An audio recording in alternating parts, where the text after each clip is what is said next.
Hello everyone, welcome back to my channel. আজি পুনৰ এবাৰ আপোনালোকৰ ওচৰত এটা নতুন ৰেচিপি লৈ আহিলো। নতুন মানে মোৰ কাৰণে মই প্ৰথমবাৰৰ কাৰণে বনাইছো এইটো ৰেচিপি। তো প্ৰথমতে ভাবিলো শেয়াৰ কৰো নে নাই। তাৰ পিছত যেতিয়া দেখিলো যে নাই ৰেচিপিটো দেখোন বেয়া হোৱা নাই, ভালে হৈছে। তো নাই এইটো ৰেচিপি শেয়াৰ কৰিব লাগিব। এইটো ৰেচিপি সেই সকল মানুহৰ কাৰণে যোনে বাহিৰত গৈ কেনে খাইছে কিন্তু ঘৰত আজিলে বনাই পোৱা নাই মোৰ নিচিনা। তো তেখেতসকলে এইটো ট্ৰাই কৰিব পাৰে, এনেকৈ বনাব পাৰে। সঁচাকৈ কৈছোঁ খাবলৈ বহুত টেষ্টি হয় আৰু আনে যেতিয়া আনক খুৱাব নহয় তেখেতসকলেও ক'ব যে বাহ, বাহিৰতনো আৰু খাবলৈ কি দৰকাৰ, ঘৰতে যেতিয়া ইমান টেষ্টি পিজ্জা খাবলৈ পাই যাওঁ। আজিৰ ৰেচিপিটো সেইটোকে। আজিৰ ৰেচিপিটো হ'ল ভেজ পিজ্জা। তো বলক মই কেনেকৈ ভেজ পিজ্জা বনাইছোঁ চাওঁ আহক।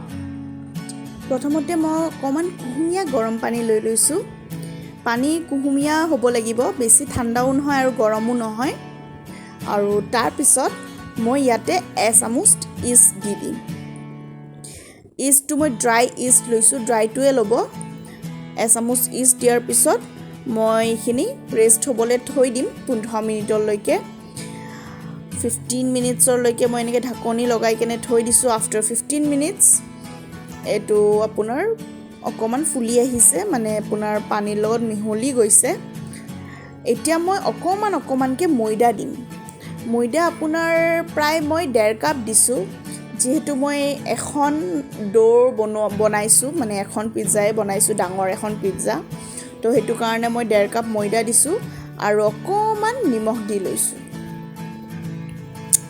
এতিয়া আহিলে আচল কামটো, এতিয়া সানিব লাগিব। সঁচাকৈ দেই, এইটো মানে কি আপোনাৰ এনেই আটা সানিবলৈ দিগদাৰ নাই, কিন্তু এনেকৈ ইষ্ট তাৰপিছত ময়দা সানাটো বহুত বেছি বেয়া পাওঁ মই। কিন্তু উপায় নাই, খাবলৈ যেতিয়া মন যাব টেষ্টি খানা কৰিবতো লাগিবই। এনেকৈ মই যিমানখিনি পাৰোঁ সানিবলৈ ট্ৰাই কৰি আছোঁ আৰু যিমান পাৰোঁ ড্ৰাই কৰিবলৈ। নাই ইয়াত মানে ময়দা আৰু অলপ লাগিব, আৰু অলপ ময়দা লৈ লৈছোঁ মই। প্ৰায় টোটেল আপোনাৰ 1.5 কাপ ময়দা লোৱা হৈছে আৰু তাৰপিছত এইখিনিৰে মই সানিম। এতিয়া লাহে লাহে ময়দাবোৰ হাতৰ পৰা ছেপাৰেট হ'বলৈ ধৰিছে, কিন্তু এতিয়া আৰু বহুতখিনি আছে বাকী। এতিয়া আকৌ এনেকৈ সানি এইয়া ৰিজাল্ট ওলাই গ'ল। প্ৰায় হৈছে মোৰ। আপোনাৰ এনেকৈ অকণমান টাইম আৰু সানিবলৈ লাগিব। ময়দাখিনি ছফ্ট হ'ব লাগিব পূৰা। এতিয়া অকণমান আছে বাকী। যিমানখিনি পাৰে এনেকৈ সানি থাকিব। এটা ছফ্ট ডো এটা বনাব লাগিব। এই প্ৰায় হৈছে এইখিনি। এতিয়া চাওক, এইটো দেখিছেনে ইমান ছফ্ট হৈ গৈছে। তো এইখিনিয়ে লাগিব মোক। এতিয়া হৈছে, এতিয়া তাৰে ওপৰত মই ৰিফাইন তেল দি লৈছোঁ আৰু এইখিনি মই 1 আৱাৰ, প্ৰায় 1 আৱাৰলৈকে মই ৰেষ্ট হ'বলৈ থৈ দিম আৰু ধুনীয়াকৈ ফুলি আহিব এইখিনি। যিমান দেৰিলৈকে থ'ব সিমানে ভাল হয় একচুৱেলি মানে। আৰু এনেকৈ মই 1 আৱাৰৰ কাৰণে থৈ দিছোঁ। 1 ঘণ্টা পিছত আপোনাৰ দেখিছেনে ডোটো কিমানখিনি ফুলিছে। আৰু এইখিনি ডোৰে মই এখন ধুনীয়াচা পিজ্জা বনাম এতিয়া। তো ডোখিনি প্ৰায় বহুতখিনিয়ে ফুলিছে আৰু এইটো ডোৰে মই এতিয়া পিজ্জাৰ ব্ৰেডখন বনাম। তো পিজ্জা ব্ৰেডখন বনাবৰ কাৰণে মই ময়দা ওপৰত বহুতখিনি ময়দা লৈ লৈছোঁ আৰু সেইখিনি ময়দাৰে মই এইটো যিমানখিনি পাৰোঁ বহলাই যাম, যিমানখিনি ডাঙৰ কৰিব পাৰোঁ। বেছি পাতল কৰি নিদিব, পূৰা ছেম ৰাখিব, যাতে ক'তো বেছি ডাঙৰ সৰু এনেকুৱা নহয়, চবখিনি চাইজটো ঠিকে থাকে। আৰু এনেকৈ মই চাৰিওফালে আঙুলিৰে এনেকৈ ডাঙৰ কৰি যাম।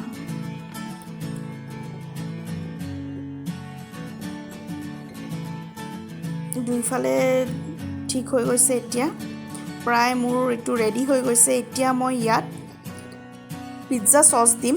এইটো একচুৱেলি ঘৰত বনাব পাৰি, কিন্তু ভিডিঅ'টো বহুত ডাঙৰ হৈ যাব বুলি মই এইটো বনোৱা নাই, কিনিয়ে আনিছোঁ। আৰু যিহেতু প্ৰথমবাৰৰ কাৰণে বনাইছোঁ মই, এনেকৈ মই চাৰিওফালে স্প্ৰেড কৰি দিম। আৰু এইটো চচ আপুনি মাৰ্কেটত এভেইলেবল পাই যাব, পিজ্জা চচ বুলি ক'লেই হ'ল।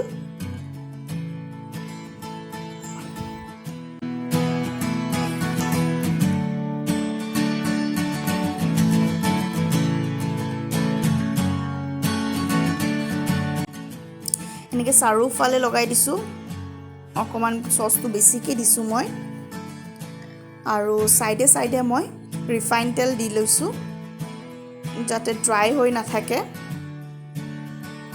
আৰু অকণমান টমেটো চচ দি লৈছোঁ সৰি স্কিপ মানে কি আপোনাৰ মই ভিডিঅ'টো ৰেকৰ্ডিং নহ'ল মই ইয়াত টমেটো গ্ৰীণ কেপচিকাম আৰু অনিয়ন দি লৈছিলোঁ তো সেইখিনি দেখুওৱা নহ'ল এতিয়া মই আমুল চীজ লৈছোঁ আৰু আমুল চীজেৰে মই এনেকৈ সৰু সৰুকৈ চীজখিনি চপ কৰি দিছোঁ এইটো ফাৰ্ষ্ট লেয়াৰ দিলোঁ ছেকেণ্ড লেয়াৰত মই এনেকৈ আকৌ পিঁয়াজ দি লৈছোঁ